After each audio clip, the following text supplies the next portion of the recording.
من الشیطان الرجیم بسم اللہ الرحمن الرحیم قل هو للذین آمنوا ہدی و شفاء۔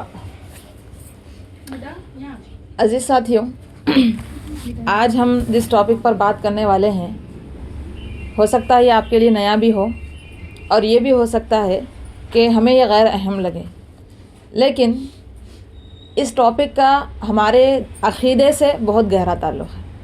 یعنی کہ انسان کا اگر عقیدہ ٹھیک نہ ہو اب آگے چاہے جتنا بھی عمل کرے وہ قابل قبول نہیں ہے۔ تو جس طرح اللہ رب العالمین نے انسان کو دنیا میں زندگی میں آزمائشوں میں مبتلا کیا ہے، یعنی کہ کئی آزمائشیں دی ہیں، ان آزمائشوں میں سے ایک آزمائش تو ہے کہ انسان وہ یعنی کہ روحانی بیماریوں سے یعنی کہ الگ الگ طریقوں سے سفر کرتا ہے۔ ایک سب سے بڑی آزمائش جو انسان کی زندگی میں آتی ہے وہ ہے بیماری، ہے نا۔ سب سے جیسا کہ بولا جاتا کہ صحت ہے تو سب کچھ ہے نا۔ یعنی کہ انسان اگر صحت مند ہے تو یہ اللہ کی بہت بڑی نعمت ہے، اور اگر اس کو بیماری آ جائے تو یہ سب سے بڑی آزمائش ہے، چاہے چھوٹی سے چھوٹی بیماری کیوں نہ ہو، چاہے وہ سردی زکام ہی کیوں نہ ہو، جب آ جاتا ہے تو انسان اس سے بہت زیادہ سفر کرتا ہے۔ تب جس طرح اللہ تعالیٰ نے آزمائش کے لیے بیماریاں رکھی ہیں جسمانی، ایسے ہی اللہ تعالیٰ نے آزمائش کے لیے روحانی بیماریاں بھی رکھی ہیں، یعنی کہ انسان پر روحانی بیماریاں بھی آتی ہیں۔ اب روحانی بیماریوں کا کیا مطلب ہے؟ روحانی بیماریوں کا مطلب ہوتا ہے نظر بد کا لگ جانا، کسی حاسد کے حسد کا نقصان ہو جانا، ہے نا، اور کسی کے جادو کا جو ہے اثر ہو جانا، جنات کا حاوی ہو جانا، کوئی اثرات کا ہو جانا، کوئی ایسی بیماری کا ہو جانا جو بالکل سمجھ سے باہر ہے، تو یہ روحانی بیماریاں ہوتی ہیں۔ تو یہ بھی اللہ کی جانب سے ایک آزمائش ہوتی ہے۔ تو جیسے اللہ رب العالمین نے اپنی جسمانی بیماریوں کو حل کرنے کے لیے الگ الگ دوائیں بتائی ہیں، ایسے ہی ہماری روحانی بیماریوں کو حل کرنے کے لیے بھی قرآن اور سنت سے علاج بتایا گیا ہے۔ کیونکہ یہ مسئلہ آج اتنا زیادہ بڑھ گیا ہے کہ ہمارے کو جب کوئی چھوٹی موٹی پریشانی آتی ہے یا پھر کسی کو نا ایسے روحانی مسئلے ہوتے اور بہت دیر تک وہ مسئلہ چلتا تو کسی بابا کے پاس چلے جانا، کہیں سے تعویذ لے لینا، ہے نا، اور اتنا زیادہ ان باباؤں کے چکر میں پڑ جاتے ہیں کہ انسان اپنے عقیدے کو خراب کر بیٹھتے ہیں، ہے نا۔ یعنی کہ ہم دیکھتے ہیں کہ بہت سارے آپ لوگ بھی سوشل میڈیا استعمال کرتے ہیں، آپ لوگوں کو معلوم ہوگا کہ جو بابا ہوتے ہیں اکثر تو ڈھونگی ہوتے ہیں۔ دوسرا یہ کہ وہ آپ کا ناجائز فائدہ اٹھاتے، خواتین کا خاص طور پر کتنے کیسز ایسے نہیں آئے کہ پہلے جو ہے جا کر علاج کروائے، بعد میں جو ہے نمبر وغیرہ لے کے ٹارچر کرنا شروع کر دیے، ہے نا، تعلقات بنانا شروع کر دیے۔ یہ اس سے جو ہے ایک تو حیا بھی عورت کی ختم ہو جاتی اور دوسرا کیا عقیدہ بھی خراب ہو جا رہا۔ تو یہ ٹاپک کو سمجھنا ہمارے لیے ضروری ہے کہ اگر ہمارے اوپر ایسی روحانی بیماری آئے تو کریں کیا، کیونکہ ہم تو مجبور ہو کے ہی جاتے نا۔ کس کو پسند ہے باباؤں کے ادھر ادھر چکر پھرنا؟ کسی کو نہیں پسند، لیکن مجبور ہو کر جاتے۔ تو اس مجبوری کا کیا علاج ہے؟ کیا قرآن اور سنت نے ہم کو کچھ بتایا ہے؟ یہ آج سمجھنے کے لیے ہم بیٹھے ہیں۔ تو آپ جو ہے شروع سے آخر تک جو ہے ان باتوں کو غور سے سنیں، نوٹ کریں۔ انشاءاللہ اس میں جو چیزیں آپ کے لیے ضروری رہیں گی اس کی کتاب بھی آ رہی ہے، بیان کے آخر میں وہ کتاب منگا کر آپ لوگوں کو دی جائے گی۔ قرآن میں اللہ رب العالمین نے اولاد اور بیوی بچوں کو، یعنی کہ شوہر کے لیے بیوی اور بیوی کے لیے شوہر اور اولاد کو آزمائش اور فتنہ کہا۔ ایسا اس لیے کہا کہ انسان کو سب سے زیادہ جو محبت ہوتی ہے وہ اولاد سے ہوتی ہے، اور اولاد جب کسی مشکل میں پڑ جاتی ہے تو خاص طور پہ یہ جو باباؤں کے زیادہ چکر ہوتے ہیں اولاد کی کسی پریشانی کو لے کر کہ ہماری کو جو ہے بچی کو ایسی پریشانی ہے، یا پھر بچوں کو بچے نہیں ہو رہے، شادی نہیں ہو رہی، یہ سب مسائل لے کر جو ہے باباؤں کے پاس جاتے، پیروں کے پاس جاتے، انہوں اچھے پیر ہے، یہ اچھے پیر ہے، انہوں اچھی تعویذ دیتے بول کر ہم جاتے ہیں۔ تو یہ چیز ہمارے لیے آزمائش بن جاتی ہے اور عقیدے کو خراب کرنے کا ذریعہ بن جاتی۔ تو اگر ہم ایسے کسی چیز سے سفر کر رہے ہیں تو کیا کرنا چاہیے؟ پہلے یہ سمجھتے ہیں کہ اگر نظر بد ہوتا ہے یا پھر کیسی کیسی کنڈیشنز میں ہم کو یہ کام کرنے چاہیے جو میں آگے بتانے جا رہی ہوں، اس کو سمجھتے ہیں، پھر آگے باقی کی باتیں بعد میں سمجھتے ہیں۔ جیسا کہ ہمارے بیچ میں بہت سارے یعنی کہ یہ ہے، اگر کسی کا رشتہ نہیں ہو رہا تو ہم سمجھتے بچی کے اوپر جادو کرا دیا گیا، اولاد نہیں ہو رہی سیم وہی سمجھتے، جاب نہیں لگ رہی سیم وہی سمجھتے، ہے نا۔ اور اسی طریقے سے کوئی ایک چھوٹی موٹی بیماری بھی آ جائے جیسے بال جھڑنا ہے یا کچھ بھی، تو اس کو بھی جو ہے ہم نظر بد سے جو ہے جوڑ لیتے۔ تو پہلے تو یہ سمجھو کہ نظر بد، جادو، یہ سب چیزیں اتنے زیادہ کامن نہیں ہیں جتنا اپن اس کو بنا لیے۔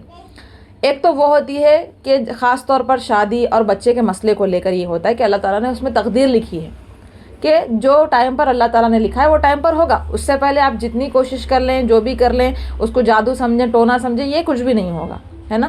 آپ کو کیا کرنا ہے، اگر یعنی کہ آپ کے ساتھ کچھ ڈیلے ہو رہا ہے، رشتہ نہیں ہو رہا، بچے نہیں ہو رہے، یا بچوں کی پڑھائی مکمل ہے، کوئی بھی چیز اگر رکی ہوئی ہے تو ہم استغفار کریں، کیونکہ ہمارے اوپر جو مصیبتیں آتی ہیں وہ ہمارے گناہوں کی وجہ سے آتی ہیں، تو ہم استغفار کریں.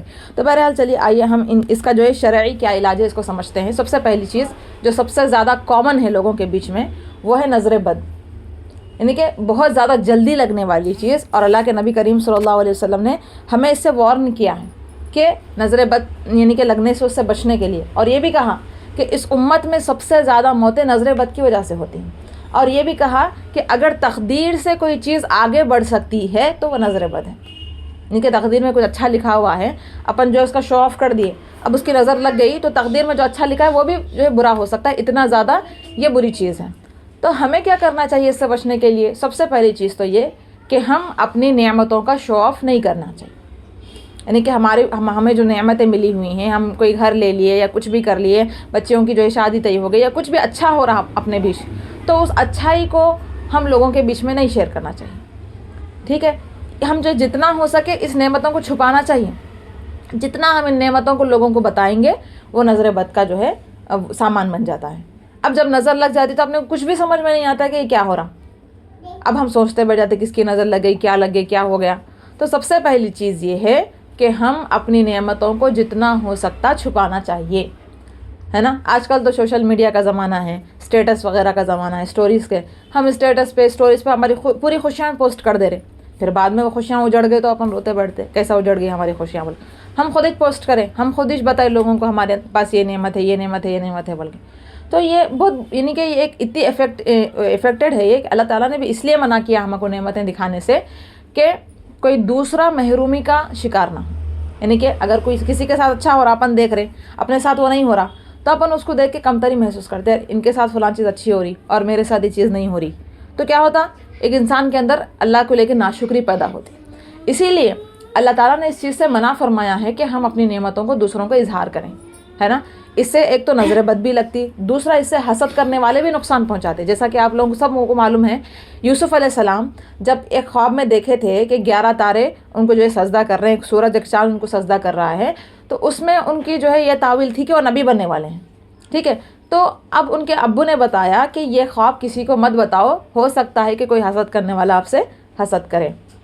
لیکن وہ چھوٹے تھے، انہوں بتا دیے. پھر کیا ہوا، بھائی لے کے جا کے ان کو کنویں میں پھینک دیے.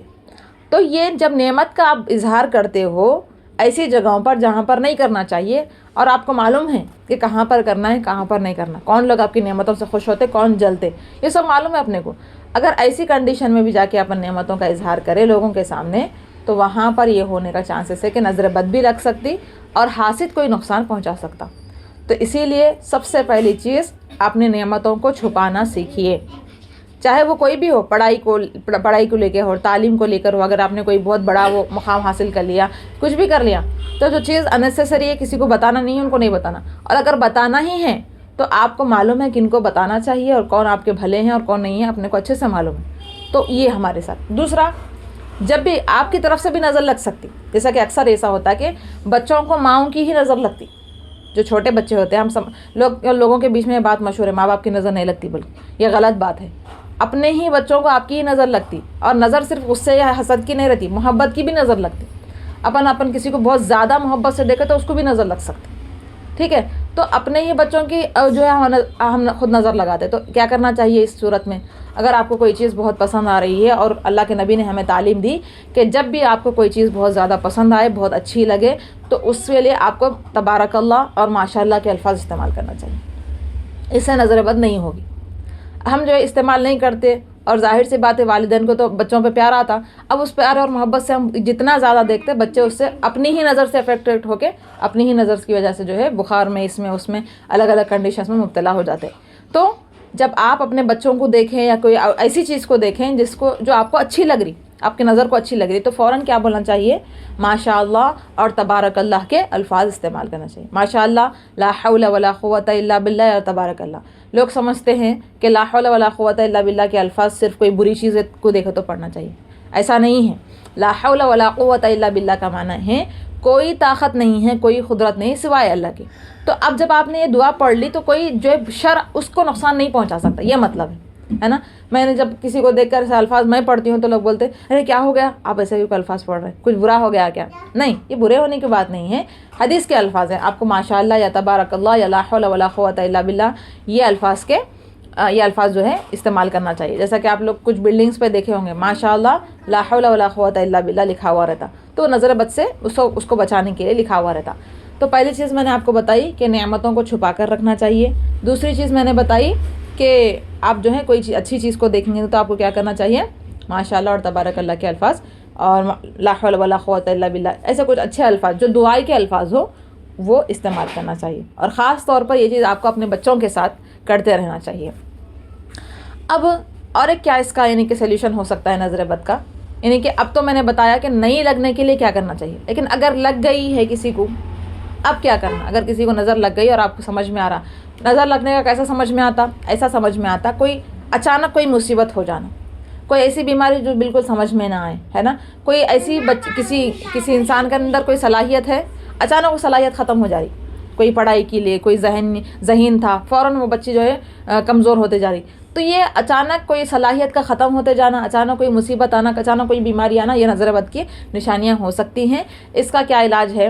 اس کا تو پہلا تو یہ علاج ہے کہ جس کی نظر لگی ہے، میں آپ کو حدیث کے مطابق بتاؤں گی، پھر اور بھی بتاؤں گی، جس کی نظر لگی ہے اس کو کہنا چاہیے کہ وضو کرے، اور اس وضو کے پانی سے جس کو نظر لگی ہے سر سے پیر تک ڈالنا چاہیے، لیکن ایسا تو پاسبل نہیں ہوتا کیونکہ اپنے کو معلوم نہیں رہتا اکثر کہ کون لگا ہے نظر۔ تو پھر دوسرا کیا سلیوشن ہے؟ دوسرا سلیوشن یہ ہے کہ نظر بد کو چھڑانے کے لیے بیری کے پتوں سے پانی نہانا چاہیے۔ آپ کو کہیں پر بھی نارملی جنگلوں میں یا وہاں مل جاتے ہیں، آپ کو جنگلی جھاڑ ہے یہ بیر کا پتا بول کر، اس کو قرآن میں صدر کہا گیا ہے نا۔ تو آپ اس صدر کے جو ہے 7 پتوں سے اس وقت تک غسل کرتے رہیں جب تک آپ کو لگتا نہیں کہ یہ نظر بد دور ہو گئی بول کر، ٹھیک ہے۔ تو یہ بھی ایک سلیوشن ہے۔ اب صدر کے پتوں کے اندر اور اچھا یہ ہے کہ اگر آپ اس پانی میں جس میں آپ نہا رہے ہو رقیہ شریعہ کر کر بھی ہم پھونک دیں تو بھی اور اثر ہوتا ہے۔ رقیہ شریعہ کیا ہے انشاءاللہ اس کی ہم آگے بات کریں گے، ٹھیک ہے۔ تو یہ میں نے آپ کے سامنے کچھ نظر بد کے بارے میں بتایا۔ اب دوسری جو کنڈیشن ہوتی ہے زیادہ جس کی وجہ سے روحانی مسئلے ہوتے وہ ہے جادو۔ تو میں جادو کے بارے میں آپ لوگوں کے سامنے ایک بات بتا دوں، یہ کوئی آسان کام نہیں ہے، کسی پہ کرنا یا کرانا کوئی آسان کام نہیں رہتا، اور یہ سب کو نہیں آتا۔ ہم خواہ یہ شک میں مبتلا ہوتے جادو ہو گیا جادو ہو گیا جادو ہو گیا بول کے ہم خواہ شک میں مبتلا ہو جاتے، لیکن یہ اتنا آسان کام نہیں ہے نا۔ جو اصلی یعنی کہ اصلی جادو کرنے والے ہوتے ہیں شاید ہی وہ پورے حیدرآباد میں شاید 2 ہوں گے ایسے، باقی کے پورے ڈرامے کرنے والے رہتے۔ تو یہ پہلے تو یہ شک کو ہم دور کریں گے کسی پر اگر جادو ہے تو ہاں جادو ہی ہے بول کے آپ جو ہے رقیہ شریعہ کریں، اللہ پر بھروسہ رکھیں انشاءاللہ۔ کبھی کبھی کیا ہوتا ہے ہمارے ذہن کا ہی رہتا ہوں، اپن جتنا زیادہ ذہن میں وہ کر لیتے جائیں گے، اور وہ کیا ایک چیز ایسی یعنی کہ ایک مرض ہے انسان کے اندر، وہ ہے کہ سوچ، اس کی انسان کا جو ایک سب سے بڑا لا علاج بیماری جس کو بولتے ہیں اپن، وہ سوچ ہے کہ اگر انسان کو اگر کوئی بیماری نہیں بھی ہے اور انہیں یہ سوچ رہا یہ ہے تو وہ آ جاتی، ایسا ہے۔ تو آپ کے اوپر کوئی چیز نہیں ہے، آپ ہے بول کر لگاتار سوچتے جا رہے ہیں تو پھر وہ چیز ہے۔ لیکن اب میں کچھ سیریس کنڈیشنز بتاتی ہوں کہ جس میں آپ کو سمجھنا چاہیے کہ ہاں یہ واقعی میں جادو ہے۔ تو جادو سے جو ہے کیا ہو سکتا ہے، آپ کو سب سے پہلے تو خوابوں میں یہ چیزیں نظر آ جاتی ہیں، جیسا کہ خوابوں میں لگاتار بڑے بڑے اژدہا یا سانپ کا دیکھنا ہے نا، کالے سانپوں کا دیکھنا، یہ جو زہریلے جانور ہیں اگر آپ ان کو دیکھتے ہو خوابوں کے اندر ہے نا، اور صاف بہت سارے اس کے کلیئر سائنس ہوتے ہیں، وہ جس پر ہوا اس کو سمجھ میں آتا ہو، ٹھیک ہے۔ ایک تو خوابوں کے ذریعے، یا پھر عجیب سی گھبراہٹ جو ہوتی ہے نا، کہ کچھ لوگوں کو کچھ سمجھ میں نہیں آ رہا، کوئی بیماری نہیں ہے، اچھا آپ چیک اپ کرائے تو صحت مند ہے، لیکن عجیب سی جو ہے ایک گھبراہٹ جی ہونا، کوئی چیزیں نظر آنا، یہ سارے جو ہے جادو کی نشانیاں ہو سکتی ہیں۔ تو جب آپ کو ایسی کلیئر سائن مل جائے تو کیا کرنا چاہیے؟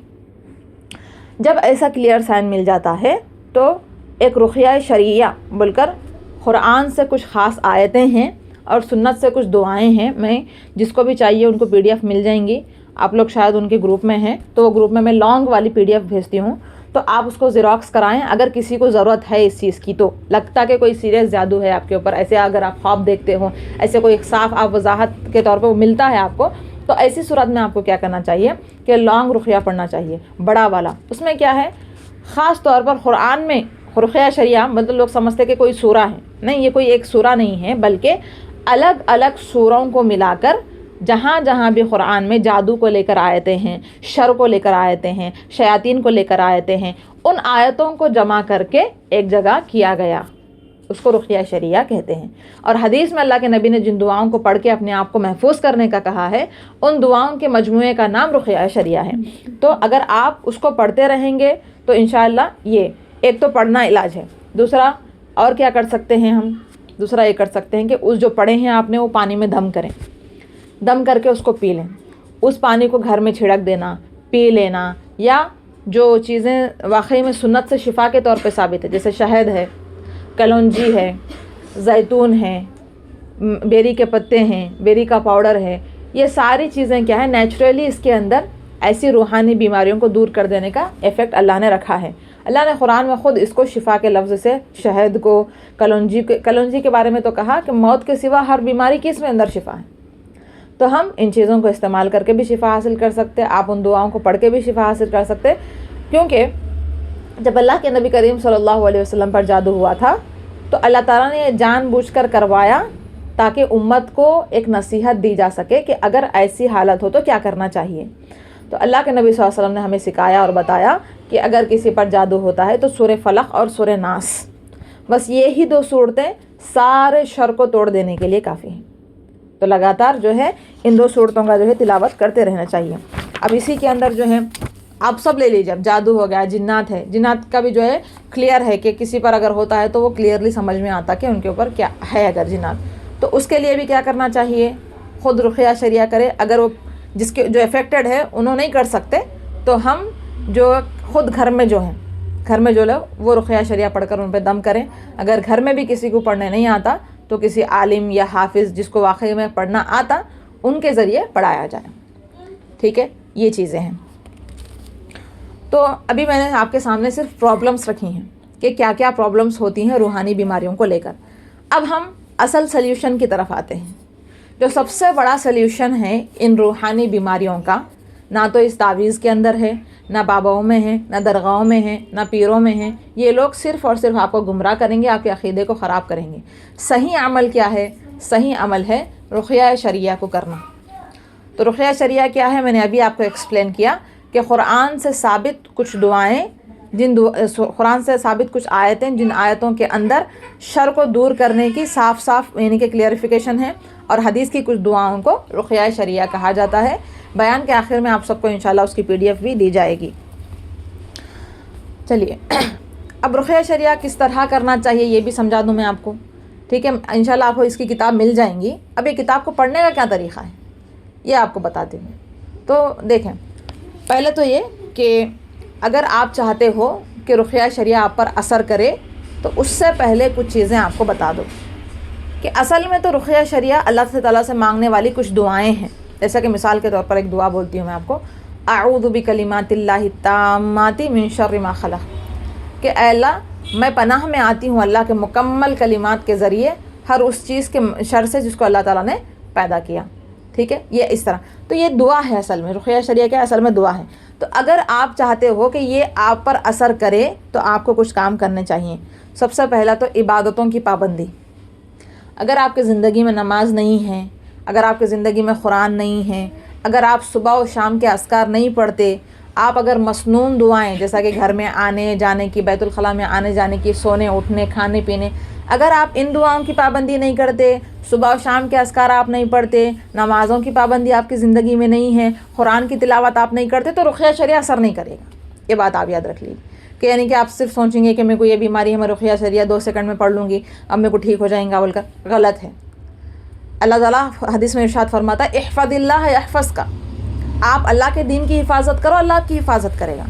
تو فجر کی جو 2 رکعت سنتیں ہیں، یہی آپ کے لیے سب سے بڑی حفاظت کی چیز ہے۔ یعنی کہ ایک انسان جو ہے پہلے یہ یعنی کہ عقل مند انسان کون ہے؟ جو مصیبت کو آنے سے پہلے اپنے آپ کی حفاظت کرے، یا مصیبت کے آنے کے بعد جو ہے ادھر ادھر سر مارتا پھرے۔ عقل مند تو پہلے والا ہی ہے کہ مصیبت ہمارے اوپر آنے سے پہلے ہی ہم اپنے آپ کو محفوظ کر لیں۔ تو فجر کی 2 رکعت سنتیں یہی آپ کی حفاظت کے لیے کافی ہیں۔ حدیث میں آتا ہے، نبی کریم صلی اللہ علیہ وسلم نے ارشاد فرمایا کہ جس نے فجر کی 2 رکعت سنت پڑھ لی وہ اللہ تعالیٰ کی حفاظت میں آ گیا. اللہ تعالیٰ نے ذمہ داری لے لی کہ دنیا و جہاں میں جو بھی اس کے ساتھ ہوں گے اللہ اس کا کفیل ہے. تو جو چیز ہماری حفاظت کی اتنی بڑی چیز ہے، اور اللہ تعالیٰ نے اتنی بڑی جو ہے یعنی کہ قسم لے لی کہ اس کی حفاظت کرے گا، تو پھر ہم وہ نہیں کر کے اب رقیہ شریعہ کرتی ہوں میں، یہ نہیں، فجر کی نماز تو میرے سے نہیں ہو سکتی، میں رقیہ پڑھ کے اپنے آپ کو شفا حاصل کرتی ہوں، تو یہ نہیں ہوتا. عبادتوں کی پابندی، ذکر پر پابندی، مسنون دعائیں، صبح و شام کے اذکار، یہ بیسک چیزیں ایک مومن کی زندگی میں. ہم سمجھتے کہ اگر کوئی رقیہ شریعہ، اگر کوئی نمازیں پڑھ رہا، اذکار پڑھ رہا، قرآن پڑھ رہا تو انہیں بہت بڑا نیک ہے، بلکہ نہیں، ایک بیسک مومن کے لیے چیز ضروری ہے کہ وہ 5 وقت کی نماز ادا کرے، رقیہ دعاؤں کو پڑھتا رہے صبح و شام کے اذکار کی، اور اسی طریقے سے وہ لازم کرے صبح مسنون اذکار کی، اور چلتے پھرتے ذکر کرتا رہے. ذکر حفاظت کے لیے سب سے بڑی چیز ہے. ذکر ڈھال ہے، حدیث میں آتا ہے ذکر جو ہے ایک انسان کے لیے ایک ڈھال بن کے اس کی حفاظت کرتا ہے. ٹھیک ہے، تو سب سے پہلی چیز کہ آپ خود اگر عبادتوں کی پابندی کریں گے تو آپ رقیہ شریعہ کر رہے تو اس کا اثر ہوتا، نہیں تو نہیں ہوتا. دوسری چیز یہ ہے کہ انسان کوشش کرے کہ اپنے اوپر رقیہ شریعہ کرے، یعنی کہ اپنا ہی علاج خود کرنے کی کوشش کرے، ادھر ادھر کہیں جانے کے بجائے. تو یہ کب ہوگا؟ جب آپ کو قرآن صحیح سے پڑھنا آئے گا. انسان کی زندگی میں کیسی بھی حالت آ سکتی ہے، اپنے کو نہیں معلوم کہ کب اپنے کو نظر لگ جائے، کب اپنے کو یہ ہو جائے. صرف روحانی بیماریاں بول کر نہیں، جسمانی بیماریاں بھی ہو جائے تو قرآن میں اس کی شفا ہے نا. جسمانی بیماریوں کے لیے بھی قرآن میں شفا ہے کہ اگر آپ کو کوئی جسمانی بیماری ہے، اللہ تعالیٰ نے فرمایا قل ہوا رحمت و ہدن و شفا، کہ قرآن شفا ہے. تو صرف روحانی بیماریاں بول کر نہیں، جسمانی بیماریاں. تو جب انسان کی زندگی میں بیماریاں ہیں ہی، چاہے وہ روحانی ہو اور جسمانی ہو، اور ہمارے پاس شفا کے طور پر ایک کتاب موجود ہے، لیکن ہم اس کتاب کو سیکھنے کے لیے تیار نہیں ہیں. اس کتاب کو صحیح پڑھنے، رقیہ شریعہ اثر نہیں کرتا. سب سے بڑی چیز یہ کہ ہم کو پڑھنے ہی نہیں آتا. یہ سب سے بڑی بات ہے کہ اگر آپ کو پڑھنا نہیں آتا، اس کے الفاظ آپ سے صحیح ادا نہیں ہو رہے، تو وہ چیز افیکٹ نہیں کرے گی. تو ہمیں کیا چاہیے؟ کم از کم بیسک تجوید کو سیکھیں اور جو ہے اس کو قرآن پڑھنے میں استعمال کریں. انشاءاللہ منڈے سے ہی جو ہے فری تجوید کا کورس بھی شروع ہو رہا ہے، آپ لوگ جو اس کو آن لائن جوائن کر سکتے ہو. اسی طریقے سے ہم کوشش کریں کہ اپنے آپ کو زیادہ سے زیادہ پاک رکھیں. خواتین کیا کرتے کہ ان کے ایام حیض ختم بھی ہو گئے تو بہت دنوں تک پانی نہیں نہا کے اپنے آپ کو ایسے رکھتے، ہے نا. پاک ہو بھی گئے تو ڈیلے کرتے، پانی نہانے کو ڈیلے کرتے. تو آپ جتنا زیادہ اس کو ڈیلے کریں گے، آپ پر غلط اثرات ہونے کا زیادہ چانس ہے. تو یہ نہیں کرنا چاہیے. جب آپ کے حیض کے ایام ختم ہو جائیں تو آپ جو ہے جلد از جلد وہ کر لیں. اور ایک چیز یہ ہے، چاہے آپ کو جس بھی قسم کی آزمائش ہے، صبر کے ساتھ اس کو ڈیل کرنا ہے. صبر پہلی چیز ہے. اللہ آزماتا کیوں ہے، یہ بیماری کیوں آئی، پہلے اس پہ غور کرو. یہ مت غور کرو بیماری کہیں کو آ گئی، یہ غور کرو کہ اس کا پیچھے ریزن کیا ہے، اللہ کیا چاہتا ہے ہم سے. تو اللہ تعالیٰ ہمیں آزمانا چاہتا ہے اور دیکھتا ہے کہ ہم اس میں صبر کرتے ہیں یا بے صبری کر کے اللہ کو ناراض کرتے ہیں. ایسے ہی اللہ سے ڈرنا اور اللہ کا خوف کرنا. جو بندہ اللہ سے ڈرتا ہے اور اس سے خوف کرتا ہے تو اللہ تعالیٰ مشکلات میں خود اس کی حفاظت کرتا ہے. ایسے ہی ہم بہت زیادہ کیا کرتے ہیں اب اس میں کہ جو نظر لگانے والا ہے یا جو حسد کرنے والا ہے یا جو جادو کرنے والا ہے اس سے بہت زیادہ ڈرتے، یعنی کہ بہت زیادہ ان کا خوف بٹھا لیتے اپنے دل میں. تو یہ بھی غلط ہے. اللہ کی اجازت کے بغیر کچھ بھی نہیں ہو سکتا، یہ بھی یاد رکھیں. یعنی کہ جہاں پر نظر بد اتنی بری چیز ہے، جادو یہ چیزیں اتنی بری چیز ہے، وہیں پر اللہ کی اجازت کے بغیر یہ چیزیں کچھ کر ہی نہیں سکتی اپنے. تو پہلا اللہ پر بھروسہ اور اللہ کا ڈر ہے نا. حاسد سے زیادہ آپ کو اللہ کا ڈر ہونا چاہیے، ہے نا. جب آپ اپنی زندگیوں کے اندر اللہ کا ڈر کو رکھیں گے اور خود جو ہے اللہ کے کہے ہوئے اس پر چلیں گے تو اللہ بھی آپ کا مان نہیں توڑے گا. اور اگر آپ پر کوئی آزمائش بھی آتی ہے تو یہ آزمائش اللہ ہی کی طرف سے ہے، اس میں حکمت اور صبر کے ساتھ کام لینا چاہیے. چلیے اب یہ کہ جب بھی آپ پر کوئی آزمائش آئے، چاہے میں صرف روحانی بیماریوں کی بات نہیں کر رہی ہوں، کوئی بھی جسمانی بیماری ہے، کوئی پریشانیاں آ گئی، گھر میں کچھ مسئلے آ گئے، اس میں انسان تقدیر پر بھروسہ کرے کہ اچھی تقدیر اور بری تقدیر دو بھی اللہ ہی کی طرف سے ہے. یہ ایمان کا بہت بڑا حصہ ہے. ہم جو اس کو وہ نہیں کرتے، ہم کیا سمجھتے جب تک اچھا ہو رہا ٹھیک ہے ہم راضی اللہ سے، جب کچھ برا ہو گیا اللہ سے ناراضگی دکھانا شروع کر دی.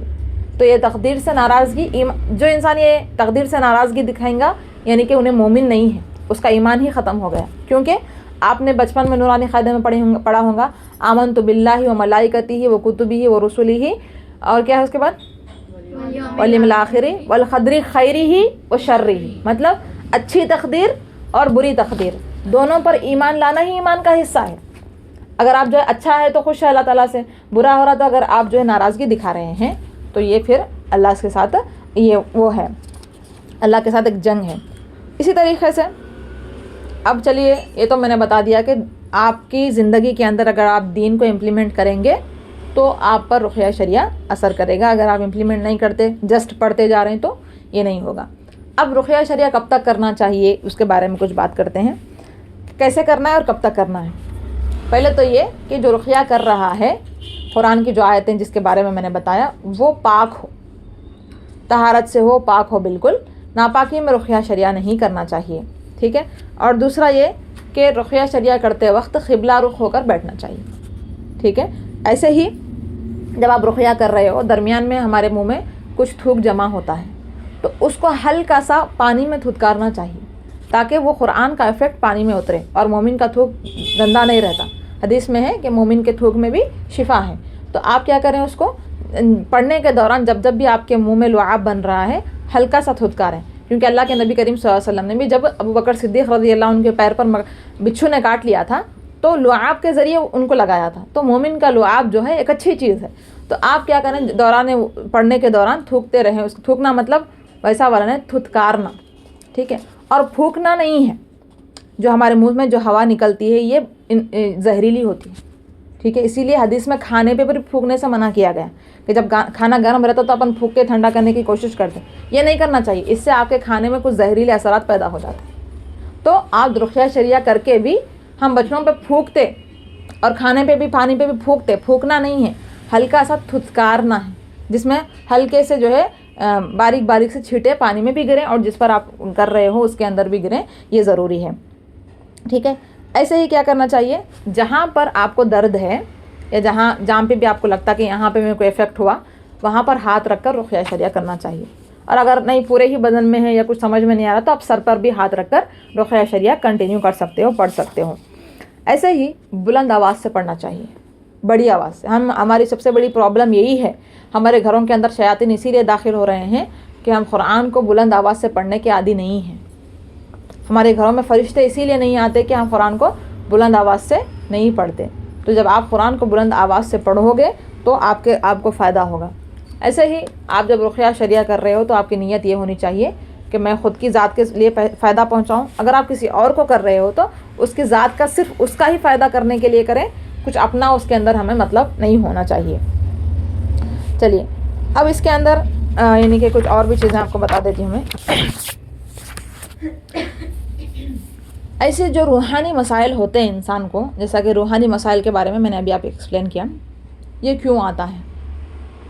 کبھی کبھی ایسا بھی ہوتا ہے کہ ہمارے اوپر بندوں کے کچھ حقوق ہوتے ہیں، یعنی کہ ہم کسی کا حق چھین کر رہتے.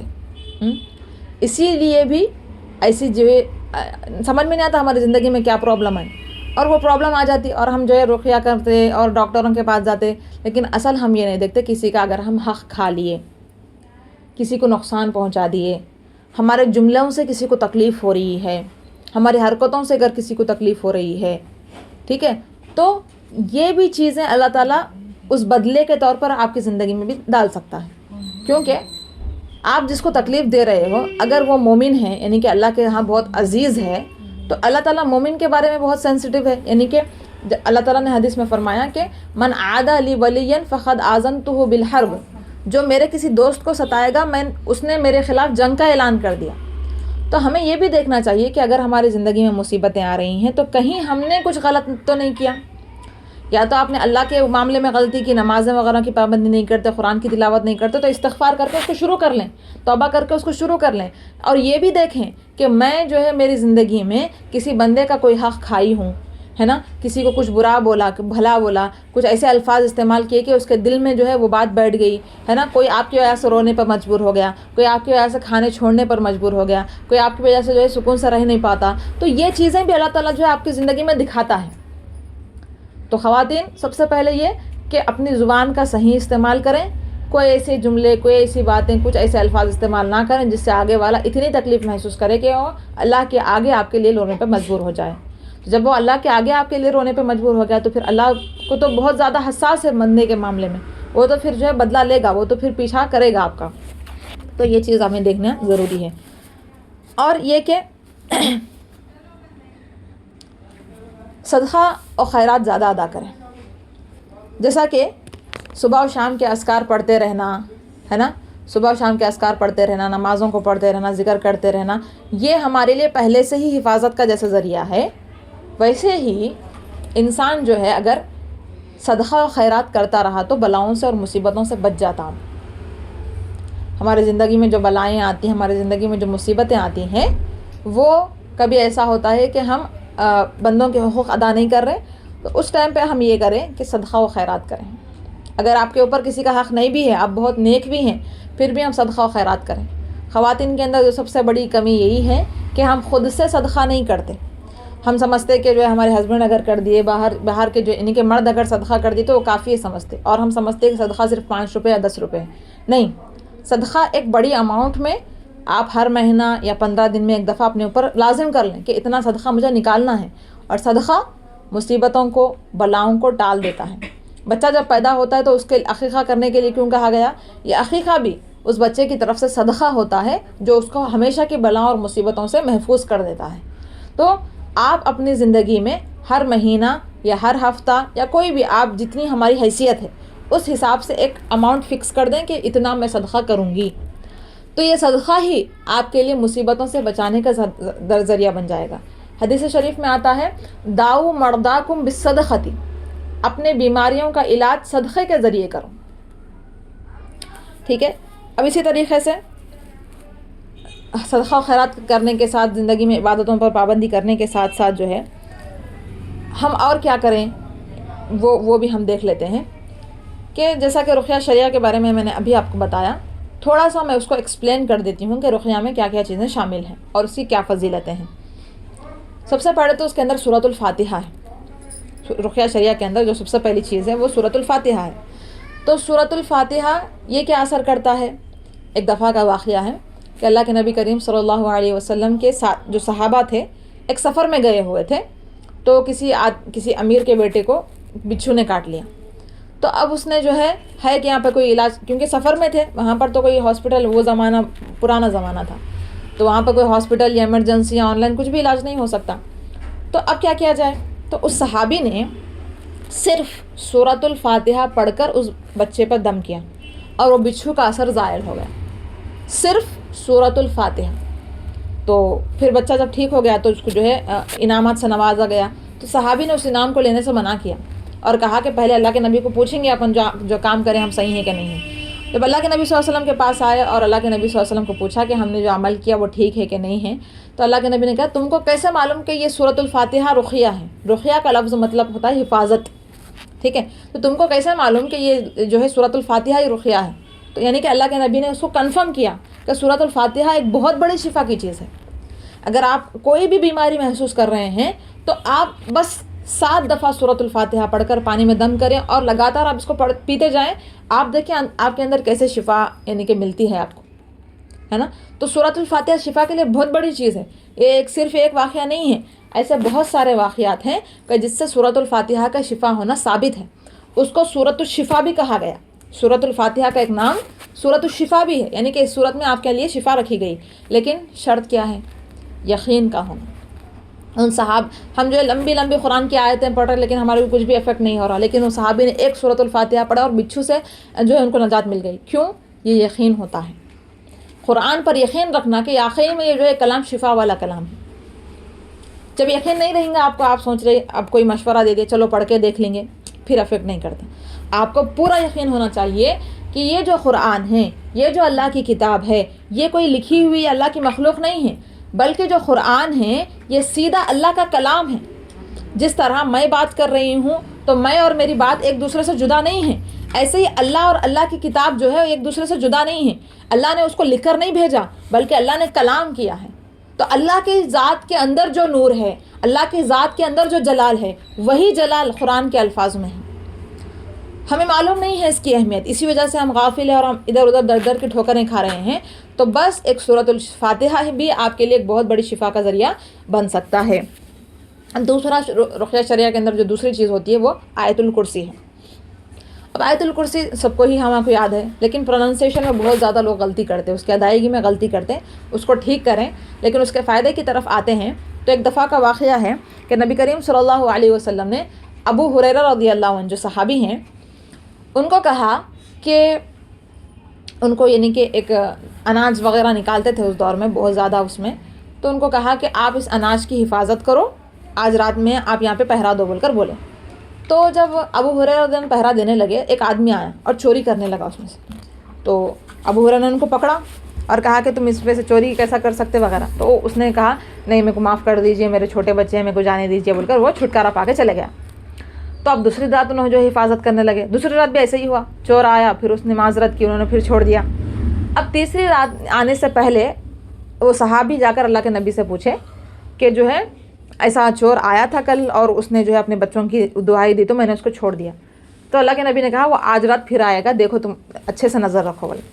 تو گئے تو تیسری رات میں پھر سے آیا اور جو اس کے پکڑنے پہ یعنی کہ وہ کیا، تو پھر اس نے کہا یعنی کہ جب اس نے ہاتھ پکڑا تو کہا کہ تم یعنی کہ کل بھی پکڑا گیا تھا، تم کو آج بھی پکڑا گیا، آخر تم کب اس سے وہ کریں گے؟ تو انہیں اس نے کہا کہ میں انسان نہیں ہوں بلکہ میں ایک جن ہوں، میں ایک جن ہوں، اگر تم چاہتے ہو، میں ایک شیطان اور جن ہوں، اگر تم چاہتے ہو کہ میرے سے نجات پانا چاہیے تو تمہیں یہ آیت الکرسی پڑھنا چاہیے کہ اس کے پڑھنے کے بعد ہم تمہارے اوپر غالب نہیں آ سکتے۔ ایسی طاقت ہے اس کلام میں آیت الکرسی کے اندر کہ اگر آپ پڑھ لو تو ہم تمہارے اوپر غالب نہیں آ سکتے بول کر چلے گیا۔ پھر اللہ کے نبی کو آ کر صحابی نے جب یہ بات بتائی تو اللہ کے نبی نے کہا شیطان تو جھوٹا ہے لیکن اس نے جو بات کہی یہ سچ بات کہی کہ اگر آپ آیت الکرسی پڑھ لیتے ہو تو کوئی بھی چیز آپ کو نقصان پہنچا ہی نہیں سکتی، اللہ نے اس کے اندر وہ شفا رکھی ہے نا۔ تو یہ میں نے اور بہت سارے ایسے واقعات ہیں جس میں آیت الکرسی کو پڑھنے سے کہ صرف پڑھنے کی وجہ سے جن اور شیاطین وہاں سے ڈر کر بھاگ جاتے ہیں۔ جس گھر میں آیت الکرسی پڑھی جائے وہاں پر جنات بسیرا نہیں کر سکتے۔ اور سورہ بقرہ بھی سب سے زیادہ کہ آپ اب تو ڈیجیٹل زمانہ ہے، آپ آن لائن بھی قرآن اتنا لمبا سورہ روز نہیں پڑھ سکتے تو آپ ریکارڈنگ لگا دو، یوٹیوب پر لگا کر چھوڑ دو گھر کے اندر، اس سے کیا ہوگا شیطان گھر میں بسیرا نہیں کر سکتا۔ جس گھر میں سورہ بقرہ کی تلاوت کی جائے وہاں پر شیطان نہیں آ سکتا، ہاں جس گھر میں نہیں پڑھا جاتا شیطان وہاں پہ بسیرا بنا دیتا، ٹھیک ہے۔ تو یہ چیز ہے، اب میں نے آیت الکرسی کا بتایا۔ اور تیسری چیز جو رقیہ شرعیہ کے اندر ہے وہ سورہ بقرہ کی آخر کی 2 آیتیں، آخر کی 3 آیتیں بول لو یا آخر کی 2 آیتیں بول لو، تو یہ جو سورہ بقرہ کی آخر کی 2 یا 3 آیتیں ہیں اتنی زیادہ وہ ہیں کہ حدیث میں آتا ہے نبی کریم صلی اللہ علیہ وسلم نے فرمایا کہ اگر کوئی رات کے وقت ان 2 آیتوں کو تلاوت کر لیتا ہے تو دن بھر تک کے لیے یعنی کہ رات میں اللہ تعالیٰ اس کے 2 فرشتے بھیج دیتے ہیں اور وہ 2 فرشتے اس بندے کی حفاظت کرتے ہیں جب تک کہ صبح نہیں ہو جاتی، ٹھیک ہے۔ تو یہ چیزیں ہیں۔ اور پھر کیا اس کے اندر رقیہ شرعیہ کے اندر اور کیا چیزیں ہیں؟ سورہ فلق اور سورہ ناس۔ یہ سب سے زیادہ پاورفل جو صورت ہے وہ سورہ فلق ہے۔ اس ایک صورت کے اندر دنیا میں موجود جتنے بھی شر ہو سکتے ہیں، جو بھی شر اس دنیا میں ہے زمین یا آسمان یا اس کے بیچ میں، اگر آپ یہ ایک صورت پڑھ لو تو وہ ہر شر سے آپ محفوظ ہو سکتے ہیں۔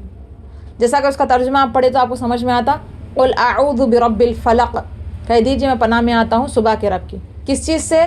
من شر ما خلق، ان تمام چیزوں کے شر سے جس کو اللہ نے پیدا کیا۔ تو یہ ایک ہی آیت کافی ہے انسان کی حفاظت کے لیے۔ اور پھر آگے جادوگرنیوں کے، حاسدوں کے شر سے جو ہے حفاظت مانگی گئی ہے۔ تو اس کے اندر سورہ فلق ہے اور سورہ ناس ہے۔ اور کیا آیتیں ہیں؟ یہ تو میں نے آپ کو شارٹ رقیہ کے بارے میں بتایا، یہ ساری آیتیں ہیں۔ اس میں کچھ دعائیں ہیں، اس کے کچھ دعاؤں میں ہیں کہ اعوذ بکلمات اللہ التامات والی میں نے دعا بتائی، اور ایک دعا ہے اعوذ بکلمات اللہ التامات من کل شیطان وہامۃ من کل عین لامہ، حسبی اللہ لا الہ الا هو علیہ توکلت۔ یہ الفاظ، یہ سارے ہی الفاظ حدیث سے ثابت ہیں۔ اس کے بارے میں جو ہے بتایا گیا کہ بندہ اگر اس کو پڑھ لیتا ہے تو وہ اللہ کی مکمل حفاظت کے اندر آ جاتا ہے۔ تو ہمیں اس کی یعنی کہ پابندی کرنی چاہیے۔